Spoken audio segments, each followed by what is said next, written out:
પિયુષ વણકર આવી ગયો છું મેં તમારા માટે પાઠ 3 લઈને વિભાજ્યતાની કસોટીઓ અને સરાસરી તથા અજ્ઞાત સંખ્યાઓ. ચાલો તો હવે આપણે આગળ વધીએ. આ પાઠમાં આપણે ઘણું બધું શીખવાનું છે અને આપણે ઘણા બધા પ્રશ્નો પણ કરીશું.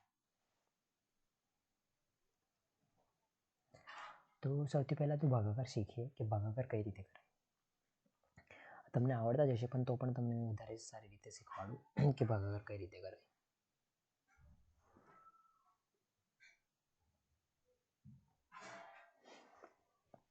તો ભાગાકારમાં અહીંયા આપણે 34નો 6 વડે ભાગાકાર કર્યો છે. તો એમાં એવું કર્યું છે કે 34, ચાલો અહીં ફરીથી જ કરી દઈએ. 34 ભાગ્યા કેટલા કર્યા છે 6. તો 6 × 1 = 6, 6 × 2 = 12, 46, 18, 6 × 4 = 35, 6 × 6 = 36 વધી ગયું. તો 6 × 5 = 30 કર્યા. હવે આપણે અહીંયા કેટલો શેષ વધ્યો 4. તો અહીં જેમ લખ્યું છે આને ભાજક કહેવાય, યાદ રાખવું. ભાજક. આને ભાજ્ય કહેવાય, આને ભાગફળ કહેવાય અને આને શેષ. આ કેમ યાદ રાખવાનું તે તમને મેં સમજાવું થોડી વાર, ખાલી હમણાં ધ્યાન રાખો. ભાગાકારના આ સૂત્ર હોય છે કે જે આ ભાજ્ય હોય છે એટલે આપણે 34ને કઈ રીતે લખીએ કે 34 બરાબર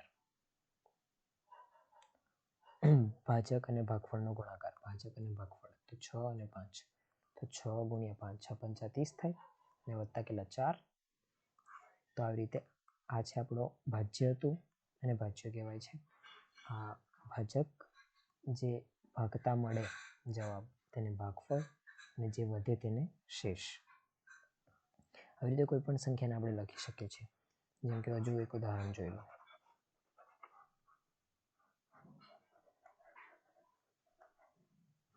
હજુ એક ઉદાહરણ જેમ કે 45ને આપણે 4 વડે ભાગીએ.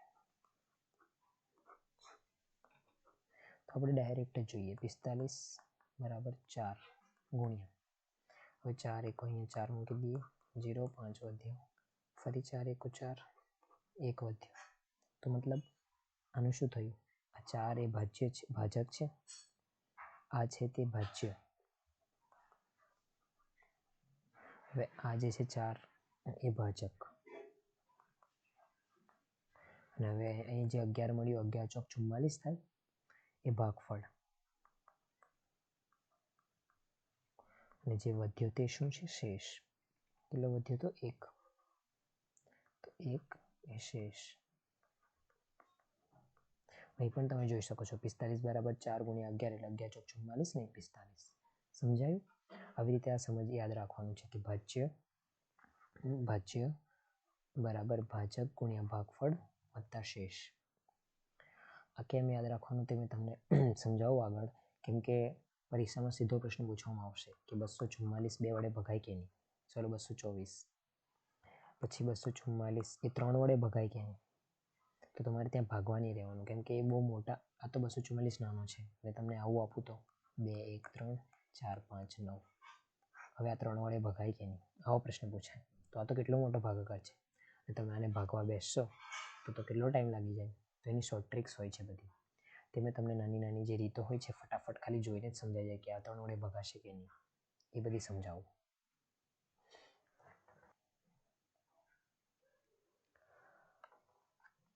તો ચાલો પહેલાં મેં 2 4 અને 8ની કસોટીઓ સમજાવી દઉં. એટલે કસોટીઓ એટલે કે પારખવાનું કઈ રીતે લખેલું છે તે પછી સમજાવું. પહેલાં તમે પ્રશ્ન જોઈ લો.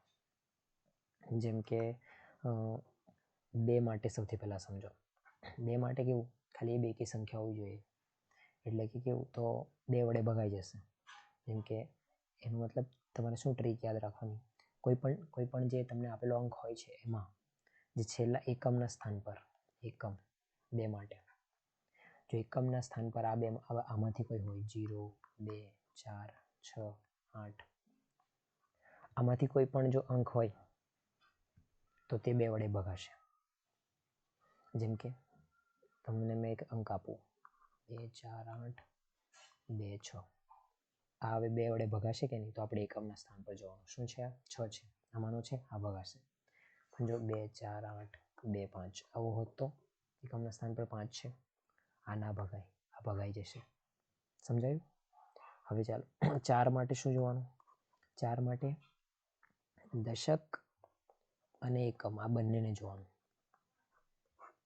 એ બંનેના સ્થાન પર જો કેવું હોય, જો એ જે એના સ્થાન પર જે સંખ્યા છે જો એ 4 વડે ભગાતી હોય, જો એ 4 વડે ભગાઈ જાય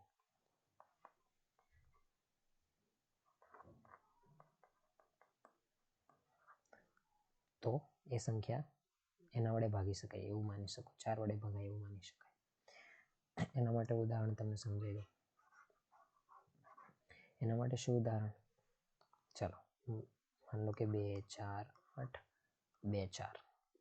તો અહીં આપણે એકમ મેં શું કીધું? દશક ને એકમ બંનેનું જોવાનું. તો આ 2 જોવાનું. શું આને આપણે 4 વડે ભાગી શકીએ છીએ? હા, 4 6 24 થાય. તો આ સંખ્યા આખી સંખ્યા 4 વડે ભગાશે. આ શોર્ટ ટ્રીક છે. હવે માની લો આવું હતું 2 4 8 2 5. તો શું આ ભાગી શકાતું? ના, કેમ કે 25 ને 4 વડે ના ભાગી શકાય એટલે આખી સંખ્યાને પણ ના ભાગી શકાય. તમારે જો ચેક કરવું હોય તો કરીને બતાવું. ચાલો પહેલા ચેક કરીને બતાવી દઉં, પણ એની પહેલા મેં તમને 8નું કહી દઉં. આ સંખ્યા આપણે અહીં લખી દઈએ એટલે પછી ચેક કરી શકાય. 2 4 8 2 5 2 4 8 2 4. અને આપણે કોના વડે ચેક કરવાનું છે? 4 માટે. હવે આવી રીતે સેમ જ 8 વડે ચેક કરવું હોય તો શું? જે 100 અથવા શતકના જગ્યા પર હશે તે, જે શતકના જગ્યા પર હશે તે, દશકની જગ્યા પર હશે અને એક એકમની જગ્યા પર હશે. એ જો 8 વડે ભાગી શકાય તો આખી સંખ્યાને 8 વડે ભાગી શકાય. સેમ આની જેવું જ છે. ચાલો મેં તમને ઉદાહરણ સમજાવી દઉં. પહેલા આખું સાફ કરી દઉં કેમ કે જગ્યા નથી વધી.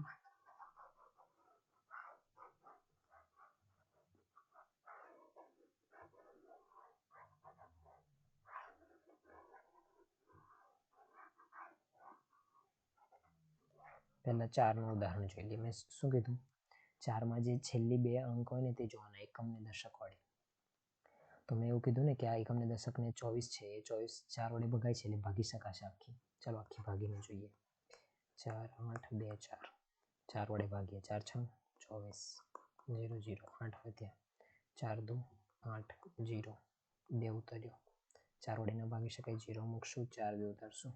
4 6 24 ભગાઈ ગયું ને? પણ જો આ પેલી સંખ્યા વધે તો 26 825. હવે 4 વડે ભાગશું. 4 6 24 2 વધ્યા 28. 4 6 24 4 વધ્યા 45. નહીં, 4 7 28 થઈ જશે ને? 4 7 28 0 2 ઉતરશે, 0 5 ઉતરશે. 4 6 24. એક શેષ વધી ગયો, ભાગાકાર ના થઈ શક્યા. સમજાયું? એટલે તમારે ખાલી આટલું બધું ભાગાકાર કરવાની જરૂરત છે જ નથી. આટલું બધું ભાગાકાર કરશો તો તમારો બહુ જ ટાઈમ બગડશે. તમારે ખાલી છેલ્લી 2 સંખ્યા લેવાની ફટાક દઈને અને 4 વડે ભાગી દેવાની અને જોઈ લેવાનું કે 4 વડે ભગાય છે કે નહીં. જો 4 વડે ભગાશે તો એ આખી સંખ્યા પણ 4 વડે ભગાશે. સમજાયું? આવી રીતે 8ને જોઈએ.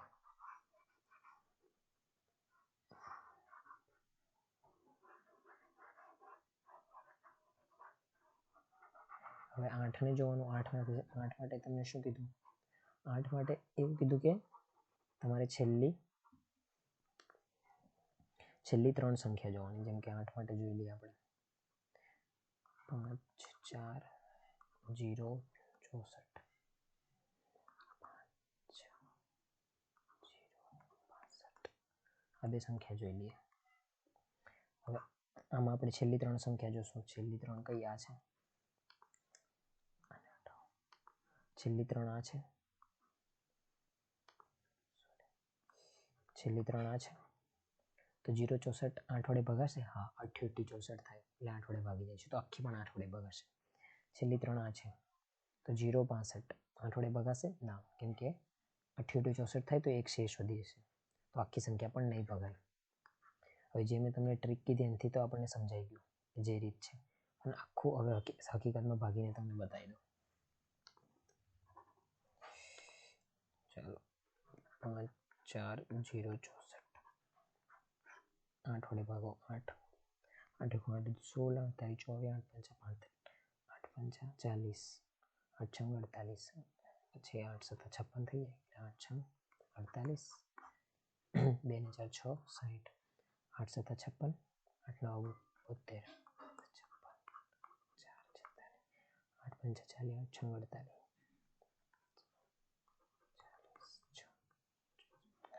88 આ 64 વધેલા, ફરી અહીંયા લખી દીધા 64 0, તો આ ભગાઈ ગયું, 0 આવી ગયા છેલ્લે, અહીંયા 64 આવેલા, 64 અહીંયા લખેલા મેં, અહીંના 64 અહીં લખેલા, તો સમજાયું, આ ભગાઈ ગયું છે.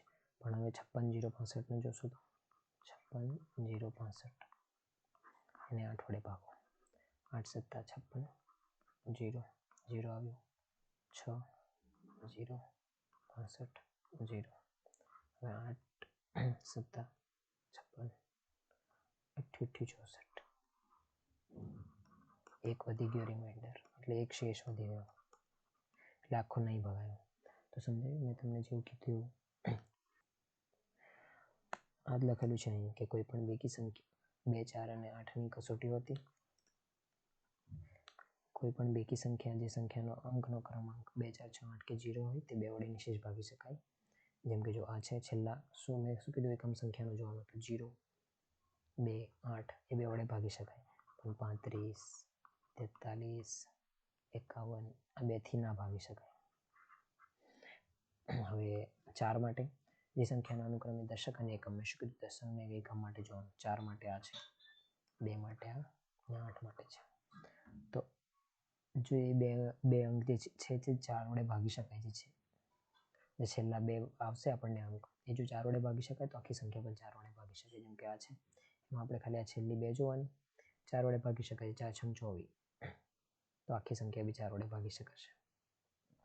હવે સેમ 8માં મેં શું કીધેલું, 3 3 જોવાની, એકમ દશક અને શતક બધાને 3, જેને 3 ને બદલતી સંખ્યા એ 8 વડે ભાગી શકાય તો તે આખી સંખ્યાને પણ 8 વડે ભાગી શકાય, જેમ કે 184.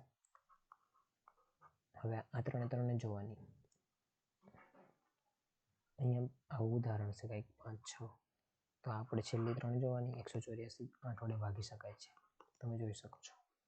8 વડે ભાગતા એનો જવાબ 0, એટલે 8 વડે ભાગતા એનો શેષ 0 થઈ જશે. કેટલું થશે, 8 2 16, 2 48 24, આટલા જવાબ આવશે. તો એટલે આખી સંખ્યા 8 વડે ભાગી શકાશે. સમજાયું? જેમ 2 4 અને 8ની શીખવાડી, એમાં હવે 3 6 અને 9ની શીખવાડીશ.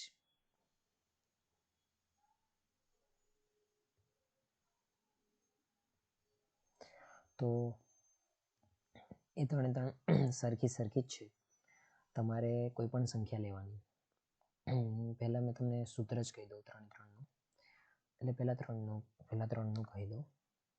3માં એવું છે કે જે સંખ્યા તમને આપેલી હશે એ સંખ્યાના અંકોનો સરવાળો કરવાનો, અને એ જો 3 વડે ભાગી શકાય, એને જો 3 વડે ભાગી શકાય એનો સરવાળો, તો એ આખી સંખ્યા 3 વડે ભાગી શકાશે. આવી રીતે નહીં સમજાય, તમને ઉદાહરણ દ્વારા સમજાવું. જેમ કે એક ઉદાહરણ લઈ લો, 2 4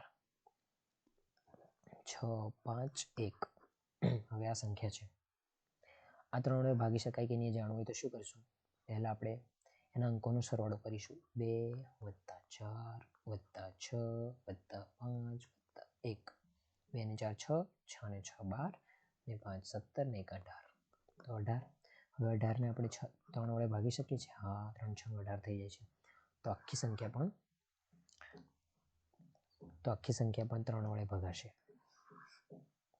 અને 3 વડે ભાગતા પણ કંઈક ને કંઈક જવાબ આવશે જ, કોઈ શેષ નહીં વધે, આખી સંખ્યા પૂરી રીતે ભગાશે. ચાલો આપણે જાતે ભાગીને જોઈ લઈએ, એટલે ચેક કરી લઈએ ને. તમારે પરીક્ષામાં ચેક નથી કરવા બેસવાનું, તમારે આ ટ્રિક્સ વાપરવાની છે.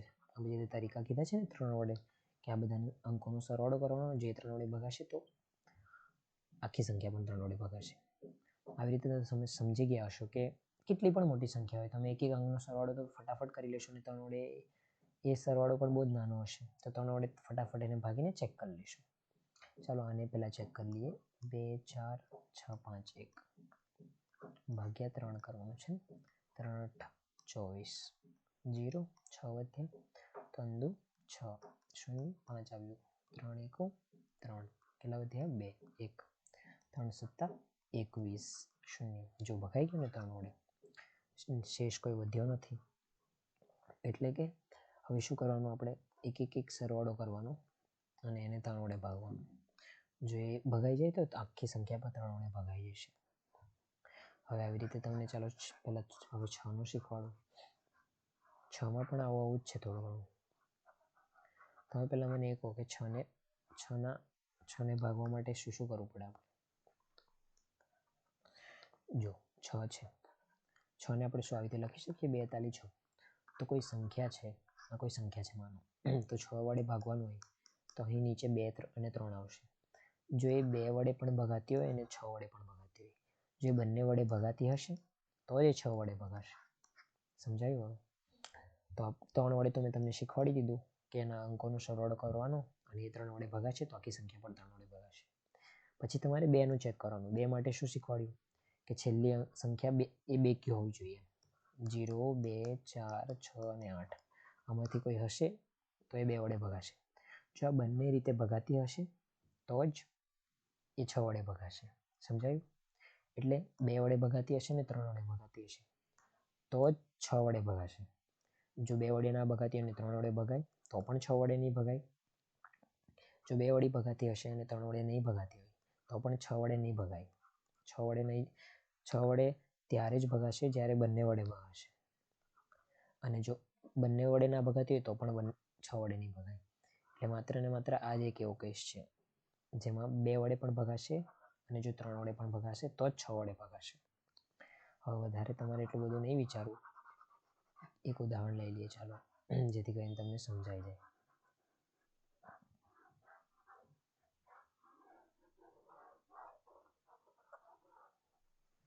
એક સંખ્યા લઈ લઈએ 5 1 6 6 4 2. આ મોટી સંખ્યા મેં તમારી સામે જ એક વિચારી છે. શું આ 6 વડે ભગાશે કે નહીં? તો આપણે શું કરવાનું ફટાફટ પહેલાં 3 વડે ભગાય કે નહીં ચેક કરવાનું. ચાલો ફટાફટ પહેલાં સરવાળો કરી લઈએ. 5 6 1 6 4 2 6 ને 5 11 ને 1 12 6 ને 4 10 20 22 23 24 6 3 વડે ભગાશે? હા 8 આવશે. શું આ બેકી છે? હા. શું બેકી ચેક કરવા માટે શું એકમ સ્થાન પર 0 2 4 6 અને 8માંથી એક હોવું જોઈએ તો 2 છે તો 2 વડે પણ ભગાશે અને 3 વડે પણ ભગાશે એટલે 6 વડે પણ ભગાશે. હવે આપણે ચેક કરવું હોય તો ચાલો ફટાફટ ચેક કરી લઈએ. અમે ચેક અહીં કરું છું તમારે ત્યાં કરવાનું નથી. આ તમને એટલે કરું કેમ કે તમને ખાતરી થઈ જાય કે મેં જે કહું તે સાચું છે કે નહીં. ચાલો ફટાફટ આપણે એને લખી લઈએ 5 6 1 6 4 2 ભાગાકાર શા નથી કરવાનો છે 6 થી અને ભાગફળ અહીં લખીશ તો 6 6 7 42 6 18 48 6 9 54 54 4 1 46 24 46 18 3 6 36 અહીં મેં 6 ઉતારેલો. હવે આ 4 ઉતરશે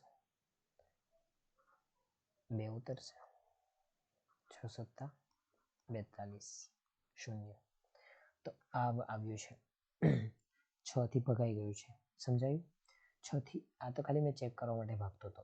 તમને ખાલી એટલું યાદ રાખવાનું કે 3 વડે ભગાય અને 2 વડે બંને વડે ભગાય તો 6 વડે ભગાશે. અને 3 વડે ભાગવા માટે શું નિયમ કીધો? એની અંકોનો સરવાળો કરવાનો અને જો એ 3 વડે ભગાશે તો આખી સંખ્યા પણ 3 વડે ભગાશે અને 2 માટે છેલ્લું બેકી હોવું જોઈએ. હવે આપણે 9ની કસોટી જોવાની છે. 9ની કસોટી પણ 3 જેવી છે. 9ની કસોટીમાં શું કરવાનું આપણે બધું જોવાનું બધાનું સરવાળો કરવાનો. જો એ 9 વડે ભગાશે તો આખી સંખ્યા પણ 9 વડે ભગાશે. જેમ કે 9 માટે શું છે, કોઈ સંખ્યા લઈ લો, 8 1 7 2 6 3 આ છે. હવે આને આપણે 9 વડે ભગાય છે એને ચેક કરવા માટે શું કરશું, સરવાળો કરવાનો, 8 + 1 7 + 2 6 + 3. તો 8 ને 1 9, 9 ને 7 14, 15 16, 16 ને 3 21 ને 6 27. તો આ 9 વડે ભગાશે, હા 9 તાલી 27 થઈ ગયું ને. તો આખી સંખ્યા પણ 9 વડે ભગાશે જ. હવે આપણે ચેક કરવું હોય તો કેવી રીતે, ચાલો મેં તમને ચેક કરી આપું ફટાફટ. તમારે આ પરીક્ષામાં ચેક કરવા બેસવાનું નથી, કેમ કે એને ચેક કરવામાં ઘણો ટાઈમ લાગશે. આખો ભાગાકારમાં ભૂલ પણ પડી શકે છે. તમારે ફટાફટ ખાલી અંકોનો સરવાળો કરવાનો અને 9 વડે ભાગી દેવાનો. 9 × 9 81, 0 7 વધ્યો, 0 એ મૂકશો એટલે 2 ઉતરશે, 9 × 8 72, 6 ઉતર્યો, 0 એ મૂકશો એટલે 3 ઉતરશે, 9 × 7 63 અને 0 આવી ગયું. એટલે આ 9 વડે ભગાય છે, સમજાયું? આવી જ રીતે 9 જેમ 3, હવે આવી જ રીતે જો આ સંખ્યા બેકી હશે, મતલબ 2 વડે પણ ભગાશે, અને કોઈ એવી સંખ્યા હોય જે 2 વડે પણ ભગાય ને 9 વડે પણ ભગાય, એટલે 18 વડે પણ ભગાશે. જેમ 3 માં 6 બન્યું એવું 9 માં 18 બને છે. અને 18 એટલે 18 વડે ભાગી શકાય કે નહીં એ ચેક કરવા માટે તમારે શું કરવાનું, કોઈ સંખ્યા જો 9 વડે ભાગી શકાતી હોય અને કોઈ સંખ્યા 2 વડે પણ ભાગી શકાય, તો જો બંને વડે ભાગી શકાતી હોય તો એ 18 વડે પણ ભાગી શકાશે. સમજાયું? આવી રીતે કોઈ ઉદાહરણ લઈને તમારે ચેક કરી લેવું. અહીં બધું એ જ લખેલું છે. પહેલા 3ની અહીં બધું એ જ લખેલું છે. પહેલા 3ની કસોટી આપી છે, એમાં ઉદાહરણ આપ્યું છે કે 381. આ 3 વડે ભાગી શકાય કે નહીં, તો એનો સરવાળો કર્યો, 12 આવ્યો. 12 ને 3 વડે ભાગી શકાય એટલે આ સંખ્યા પણ 3 વડે ભાગી શકાય. આવી રીતે તમારે પરીક્ષામાં ફટાફટ કરવાનું હોય છે. એટલા માટે જ મેં તમને ફટાફટ બોલીને ફટાફટ કરીને શીખવાડું છું.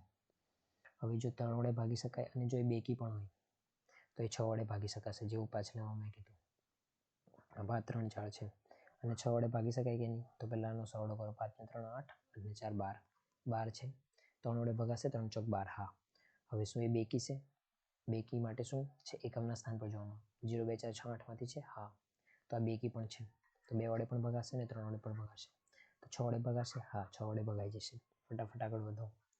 આ સંખ્યા છે 1 3 8 2 4, એ 9 વડે ભાગી શકાય કે નહીં એને ચેક કરીએ છીએ. તો પહેલા 3 3 4 આખી અંકનો સરવાળો કરો, 18 છે, 9 વડે ભગાશે, હા. તો આખી સંખ્યા પણ 9 વડે ભગાશે. જો આ સંખ્યા બેકી છે ને બેકી, તો 9 વડે તો ભગાશે જ, 2 વડે પણ ભગાશે, તો 9 દુ 18 વડે પણ ભગાશે.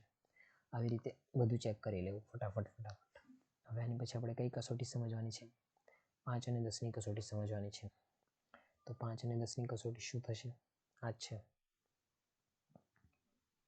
હવે આની પછી આપણે 5 અને 10ની કસોટી સમજવાની છે. 5 અને 10 માટે બહુ ખાસ નથી, આપણે એકમનું સ્થાન જ જોવાનું છે.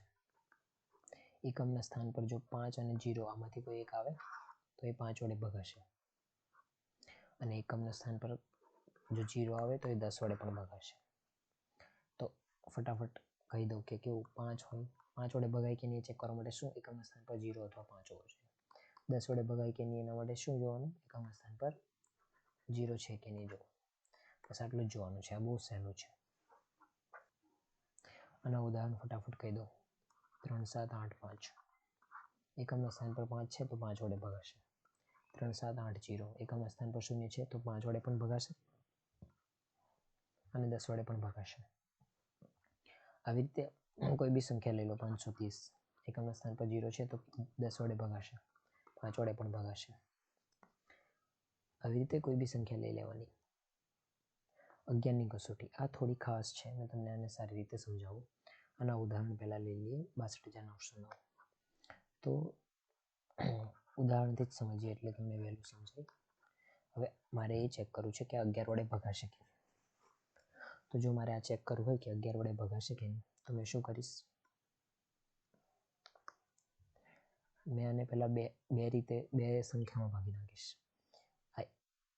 આ મારી સંખ્યા કયા સ્થાનમાં છે, એક પહેલી સ્થાનની છે ને, તો આ પહેલું સ્થાનનું, આ પહેલું સ્થાન છે, આ બીજું છે, આ ત્રીજું છે, આ ચોથું છે અને આ પાંચમું છે. તમને સમજાયું કે શું કર્યું મેં? આ એકી સ્થાન પર બધી જગ્યાઓ એકી સ્થાનની અંકને મેં નાના તીર માર્યા અને મોટી બેકી સ્થાનની સંખ્યાને મેં મોટા તીર માર્યા છે. એકી એટલે 1 3 5. અહીંયા આ કઈ સ્થાન છે? 1 2 3 4 ને 5. ટોટલ 5 અંકનો એક સંખ્યા બને છે. 5 અંકની એક સંખ્યા છે ને. તો પહેલા સ્થાન પર જે એકી સ્થાન પર છે ને, આ 1 3 ને 5 એવી સંખ્યાનો પહેલા આપણે સરવાળો કરવાનો. તો પેલા થાય 9 + 9 + 6 24. હવે આપણે બેકી સ્થાન પર જે અંકો છે એનો સરવાળો કરીએ. 2 અને 4 પર જે છે તે 2 + 0 તો કેટલા 2 થયા. હવે એકી સ્થાન પર જે અંકો છે તે માઇનસ બેકી સ્થાન પર જે અંકો છે એનો જે સરવાળો આવ્યો તે આ એકી સ્થાનનો જે સરવાળો આવ્યો બેકી તો 24 - 2 કેટલા આવે 22. તો હવે તમારે શું યાદ રાખવાનું? એ અહીં આ બધું તો કાઢવાનું જ. પછી શું યાદ રાખવાનું કે જો આ બાદબાકી કરીને જે સંખ્યા આવે એ જો શૂન્ય હોય અથવા 11 વડે ભાગી શકાય તો આખી સંખ્યા જે હશે તે પણ 11 વડે ભાગી શકાશે. સમજાયું? ના સમજાયું તો ફરી ધ્યાનથી સાંભળી લો. પહેલા એકી અને બેકી આવી રીતે બે અલગ અલગ સંખ્યાઓનો સરવાળો કરવાનો. જો આ એકી પર છે એટલે 9 ને 9 આ પણ એકી પર છે ને આ પણ એકી પર છે તો 9 9 6 એનો સરવાળો કર્યો 24 આવ્યો. બેકી સંખ્યાનો સરવાળો કરવાનો. બેકી સંખ્યાના અંક પર જે સંખ્યા છે તે એટલે સમજી જાઓ તમે કે જે બેકી સ્થાન પર છે 2 અને 4 એનો સરવાળો કર્યો. હવે 2 નો બાદબાકી કરવાની. 24 - 2 22 થઈ ગયા.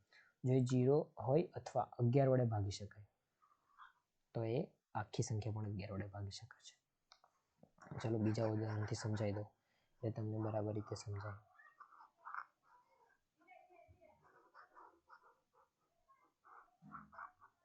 બીજું ઉદાહરણ શું લઈ શકીએ?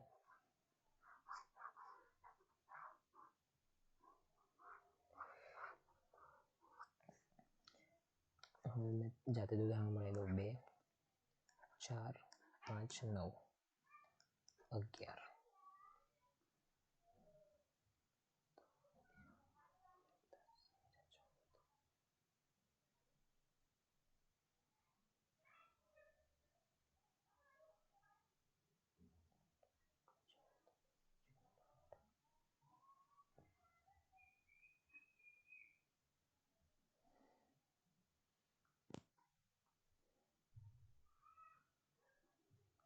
અહીં શૂન્ય મૂકી દઈએ. હવે આ સંખ્યા જો 11 વડે ભગાશે કે નહીં ચેક કરીએ. તો પહેલા એકી સ્થાનનો એકી એટલે આ થઈ ગયું, આ 1 3 અને 5 4 9 ને 1 10 ને 4 14 આ એકી સ્થાનનો સરવાળો. બેકી 1 ને 2 તો બેકી પર કેટલું થશે? આ 1 0 અને 2 તો 1 0 2 એનો ટોટલ સરવાળો કેટલો થશે? 3. તો 14 - 3 કેટલા થશે? 11. શું 11 વડે ભાગી શકાય? હા. તો આખી સંખ્યા પણ 11 વડે ભાગી શકાશે. ચેક કરવું છે? ચાલો ફટાફટ ચેક કરી લઈએ.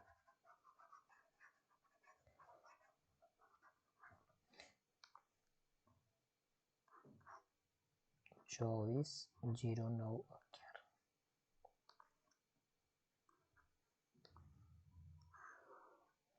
11 11 વડે 11 દુ 22 2 20 11 1 11 કેટલા વધ્યા? 9 9 11 9 99 0 0 1 0 1 11 1 11 0 થઈ ગયા. તો ભગાઈ ગયો 11 વડે. તો સમજાઈ ગયું ને 11ની વિભાજ્યતાની કસોટી. આવી રીતે દરેકની તમારે રિવાઇઝ કરી લેવી. આ વિડીયો ધ્યાનથી જુઓ આખો એટલે સમજાઈ જાય બધી કસોટી. બધી કસોટીઓ ખૂબ જ જરૂરી છે. 7ની બહુ ખાસ પૂછાતી નથી એટલે મેં સમજાવી નથી, પણ જો કદાચ લાગે મને જરૂરી તો મેં તમને પ્રશ્નોમાં સમજાવી દઈશ, કેમ કે આ પાઠના આપણે પ્રશ્નો બહુ વધારે કરવાના છે. ચાલો તો હવે આગળના ટોપિક તરફ વધીએ. સરાસરી. આ પણ એક ખૂબ જરૂરીનો ટોપિક છે. સરાસરીનો મતલબ શું છે? આપેલી બધી સંખ્યાઓનો સરવાળો અને એને ભાગાકારમાં કુલ સંખ્યાઓ. એક ઉદાહરણ ફટાફટ સમજાવો. 1 3 5 9 10. હવે આપણને આ કુલ સંખ્યા આપેલી છે. આવી રીતે આપણને સંખ્યાઓ આપી છે, તો આપણે આ બધી સંખ્યાનો આપેલી બધી સંખ્યાઓનો સરવાળો એમ કીધું છે ને, સૌથી ઉપરમાં શું કહ્યું છે, તો આપણે બધાનો સરવાળો કરી લેવાનો અને ભાગાકારમાં કુલ સંખ્યાઓ. તો આ કુલ સંખ્યા કેટલી છે? 1 2 3 4 અને 5, એટલે કુલ સંખ્યા 5 છે. તો એને 5 વડે ભાગી. હવે જે જવાબ આવશે તે આનો સરાસરી હશે. સરાસરી આનો પહેલા સરવાળો કરી લઈએ. 3 ને 1 4, 4 ને 5 9 9 18, 18 ને 10 28 ભાગ્યા 5. તો આનો જવાબ પેલો આવશે 5 5 25 26. 28 ભાગ્યા 5 કરીશું તો કેટલા આવશે? 5 5 25, 3 વધ્યા 5 30. આ તમને ના સમજાતું હોય તો કંઈ નહીં, આનો પણ એક પાઠ આવશે દશાંશ વાળો, તેમાં બધું સમજાઈ જશે. તો આનો જે જવાબ આવ્યો તે જ આ સરાસરી છે. આ તમને હવે આ તમને સમજાઈ ગયું હશે. બીજું એક ઉદાહરણ આપી દઉં. ચાલો આને હટાવી દો, સંખ્યા હટાવી દો. હવે બીજું ઉદાહરણ શું લઈ લઈએ આપણે? બીજું આવું લઈ લઈએ. 1 2 3 4 5 આ લઈ લીધું. ચાલો સિમ્પલ છે. 1 + 2 + 3 + 4 + 5 ભાગ્યા કેટલી સંખ્યા છે? 5 જ છે. ફરી 3 ને 2 5 ભાગ્યા 5. હવે આનો સરવાળો કેટલો થશે? ફટાફટ ગણો તો. 1 ને 2 3 ને 3 6 4 10 ને 5 15 ભાગ્યા 5 તો કેટલા આવ્યા? 3. તમે શું જોયું? આમાં આપણે સરાસરી કાઢી તો એ એકદમ વચ્ચેની સંખ્યા આવી. જો આ બાદથી પણ 2 સંખ્યા છોડી દો, આ બાદથી 2 સંખ્યા છોડી દો, સૌથી વચ્ચેની જે સંખ્યા હતી તે આવી. આપણે એક બીજું ઉદાહરણ લઈએ. તો ચાલો બીજા ઉદાહરણ શું છે?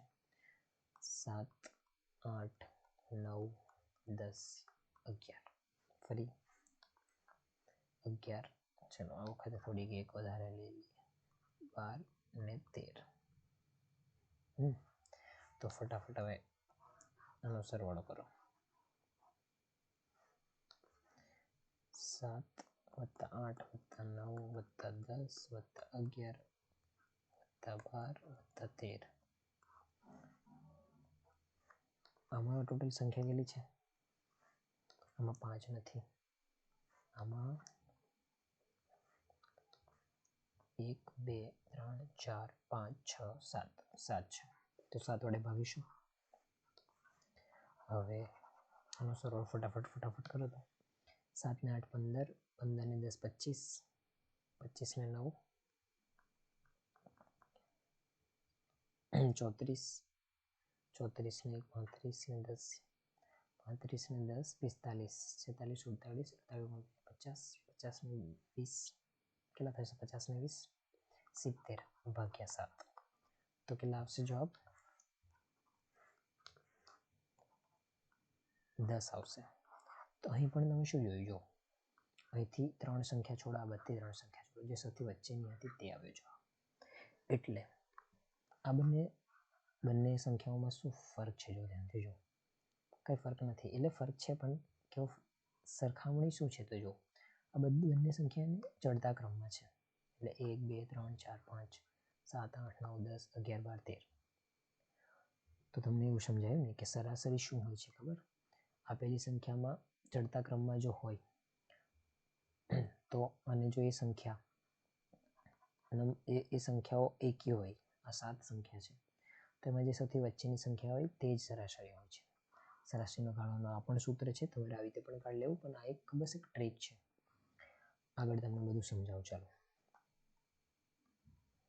જો જેમ કે આ પેજ પર સમજાવેલું છે કે 1 2 3 4 5 અને 7 10 એની સરાસરી શું છે? તો પહેલા એ બધી સંખ્યાનો સરવાળો કર્યો, ભાગ્યા કેટલી સંખ્યા છે? 3 ને 2 5 5, તો 25 ભાગ્યા 5 5 આવી ગયું.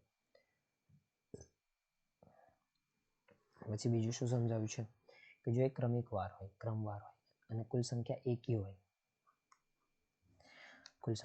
હોય તો તેની સરાસરી આપેલીની વચ્ચેની સંખ્યા હોય છે. જો આ છે, આ ક્રમિક વાર છે 1 2 3 4 5 6 7. હવે આમાં આ બધાનો સરવાળો કરીને તમે સરાસરી કાઢશો તો શું આવશે? સૌથી વચ્ચેની સંખ્યા આવશે. આ બાદથી 3 છોડો, આ બાદથી 3 છોડો, આ બાજુ વચ્ચેની કઈ 4 આવી ગઈ. આ બાજુ આ 3 5 7 9 11 3 5. આ ક્રમિક વાર છે. ક્રમિક વારનો મતલબ શું? આમાં આપણે 2 ઉમેરશું તો આવશે, આમાં 2 ઉમેરશું તો આવશે, આમાં 2 ઉમેરશું તો આવશે, આમાં 2 ઉમેરશું તો આવશે. આવી રીતે જો ક્રમિક વાર હોય તો એની સરાસરી હંમેશા, અને જો એ એકી સંખ્યા હોય 1 2 3 4 ને 5 5 છે તો એકી સંખ્યા છે તો એની સરાસરી હંમેશા વચ્ચેની હોય છે. તમારે કાઢવી હોય તો કાઢીને જોઈ શકો છો. ચાલો કાઢી લઈએ ફટાફટ એની કરતા.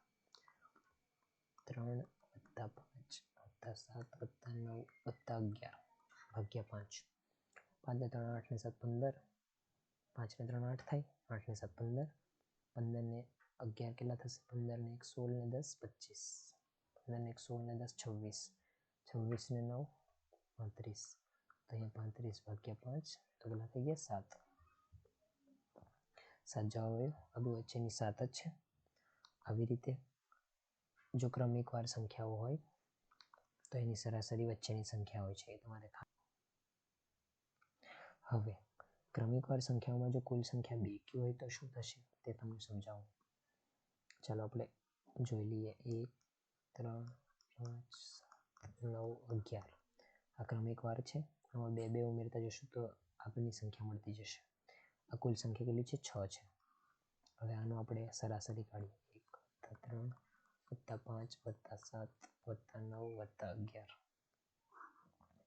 ભાગ્યા 6. તો કેટલું છે? 3 ને 1 4 ને 5 9 9 ને 7 16 16 ને 1 17 10 27 27 ને 9 36 ભાગ્યા 6. તો કેટલા આવી ગયો જવાબ? 6. હવે 6 તો આમાં છે જ નથી તો આમાં સરાસરી સીધી રીતે કાઢવાની તરીકો કયો?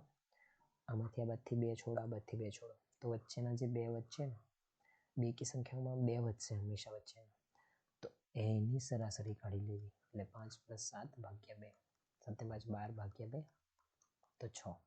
તો એની જે સરાસરી આવશે તે જ કુલ સંખ્યાઓની સરાસરી આવશે. સમજ આવ્યું? પેલામાં તો મધ્યમાં એક જ સંખ્યા હશે પણ બેકી સંખ્યાઓ હંમેશા 2 2 હશે ને, કેમ કે જો 1 2 3 4 5 6 7 8. હવે 8 છે તો આમાં આપણે બેકીનું કાઢવું હોય તો કેવી રીતે કાઢશું?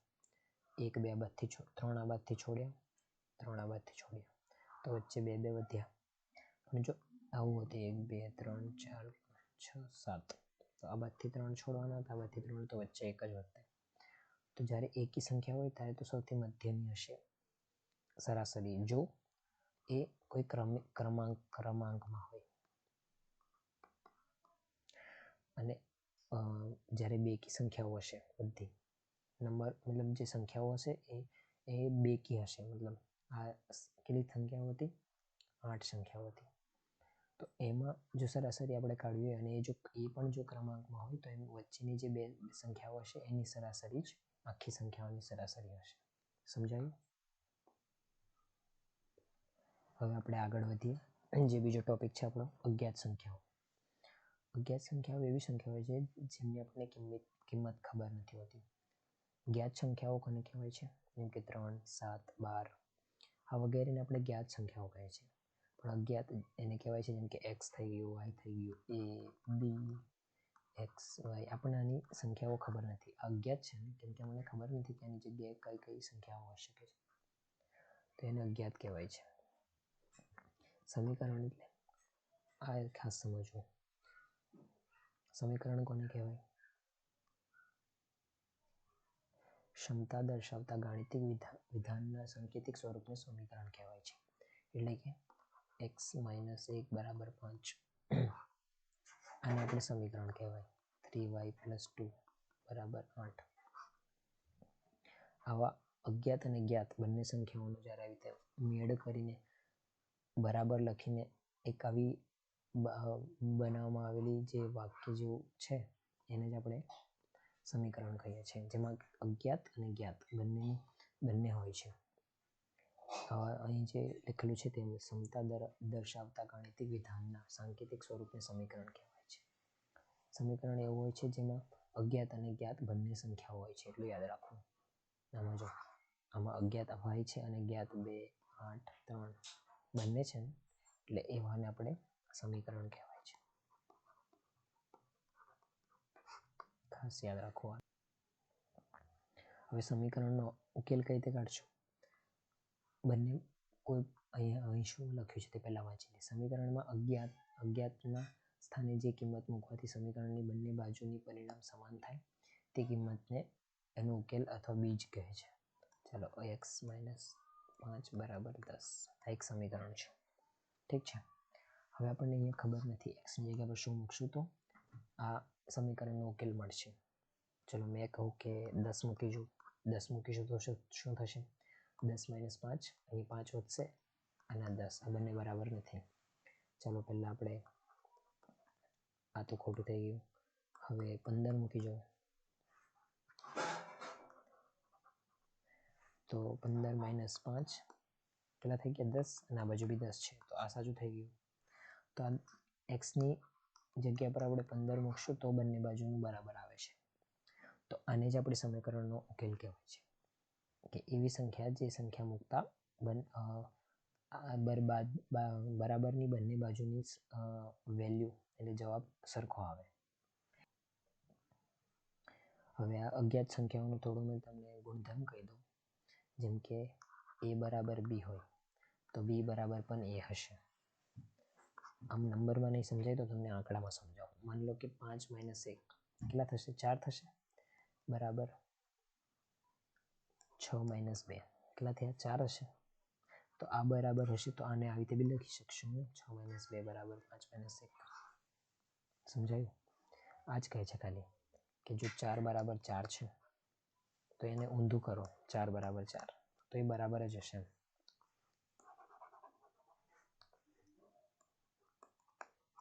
બસ અહીંયા a b માં છે એટલું જ છે ફરક. 6 - 2 = 5 - 1 એ જ 5 - 1 = 6 - 2 છે. બસ એટલું જ સમજાવેલું છે આમાં. હવે કોઈ સંખ્યા જો a બરાબર b હોય તો a + c = b + c હોય. કોઈ સંખ્યા દ્વારા સમજાવું. માની લો કે 5 = 5 છે તો 5 + 3 બંને બાજુ આપણે 5 + 3 કરવું પડશે ને, એટલે 8 = 8 થઈ જાય. તો એ જ કહેલું છે કે જો a બરાબર b છે તો a + c અને b + c પણ બરાબર જ હોય છે. અહીંયા આપણે a આ હતું, b આ હતું, અહીં a હતું, b આ હતું, c આ હતું, c આ હતું. આવી રીતે ફરી a બરાબર b હોય તો ac = bc હોય.